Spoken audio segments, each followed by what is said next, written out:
Hello guys, July 20th today makes this ride number 52. Probably not going to do any crazy 33 miles like last night, though I was pretty proud of that. Getting a little earlier start tonight than most of my night rides.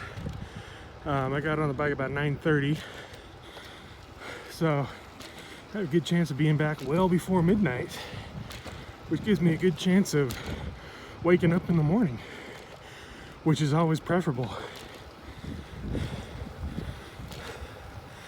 It's really calm tonight, which is nice. Could be a little cooler, but you know, not going to complain. All right, well, I'm gonna go back to using both hands, so I'll check in with you later.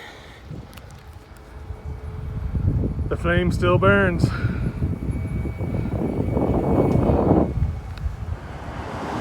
Looks like I'm at 18, still alive. Well, there goes a guy with no lights. All right, guys. 6:73, I believe I started at 6:51, so that's 22 miles for the night. Not my longest ride, but a good one. It's definitely further than I could have ridden that first week that I started. But what I did try to do is keep the intensity up and try to keep my speed up this time.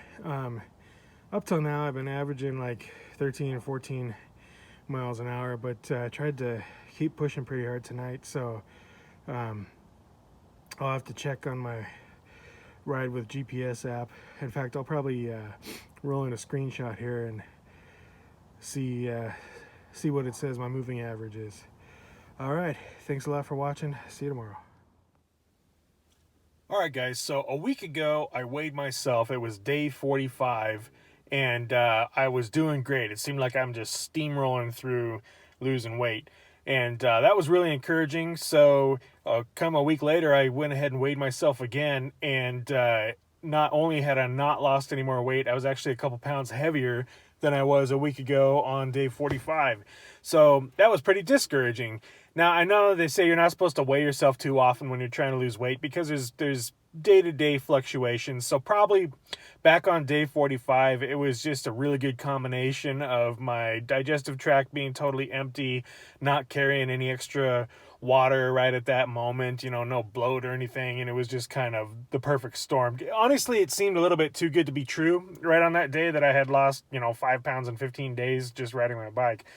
So probably that was a little bit of an optimistic number.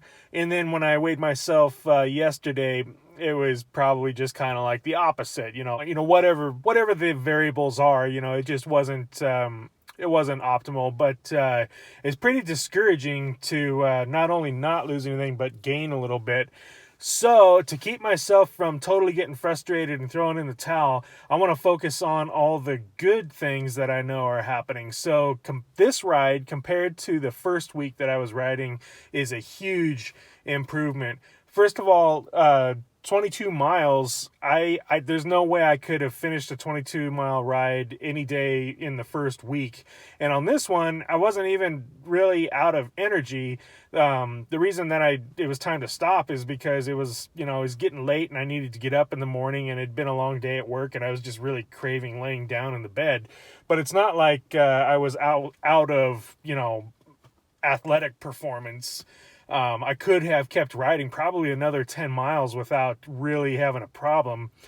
So that's a huge improvement. And also speed-wise, on this ride, I kind of wanted to see, just how fast of a speed can I maintain for a ride. So I made sure that I was pushing hard enough to stay out of breath and stay just on the edge of having too much lactate build up in my legs. I didn't totally fry my legs, but I also never really let it clear out and relax. I just kind of kept pushing to the point where there was just always some lactate, and I was just kind of like on the edge of letting it be too much. And since it was dark out, I only caught a couple glimpses of how my speed as I would go under a street light or something.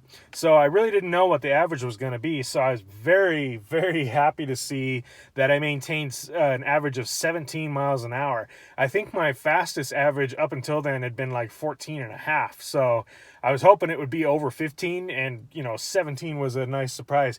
Now, again, contrast that to my week 1 rides. I think on the first ride, on the very first ride, I rode up to the Highway 53 roundabout and turned around and came back, and that felt like a big accomplishment. I think if I had done an all-out sprint on the way back, just pushed as hard as I absolutely could, I maybe could have hit 17 miles an hour for like 10 seconds or so, and then my legs would have just been completely fried and, full of lactate and just boiling my muscles out. So the fact that now I'm able to maintain an average of 17 miles an hour, including all the slowing down for intersections and stuff, all that takes away from the average, maintain that for 80 minutes, that's a huge improvement. So even though I'm not lighter than I was a week ago, I'm definitely getting, faster, better, stronger as I go, and feeling good about myself. And, I know that it is going to be a very long, hard, painful road to get lean. And I really want to be in it for the long haul. So it's just, the long haul is going to be made up of a whole lot of small steps. And so trying to find little improvements to congratulate myself for is what's going to keep me going. So anyway, thanks for bearing with me. I'll see you tomorrow.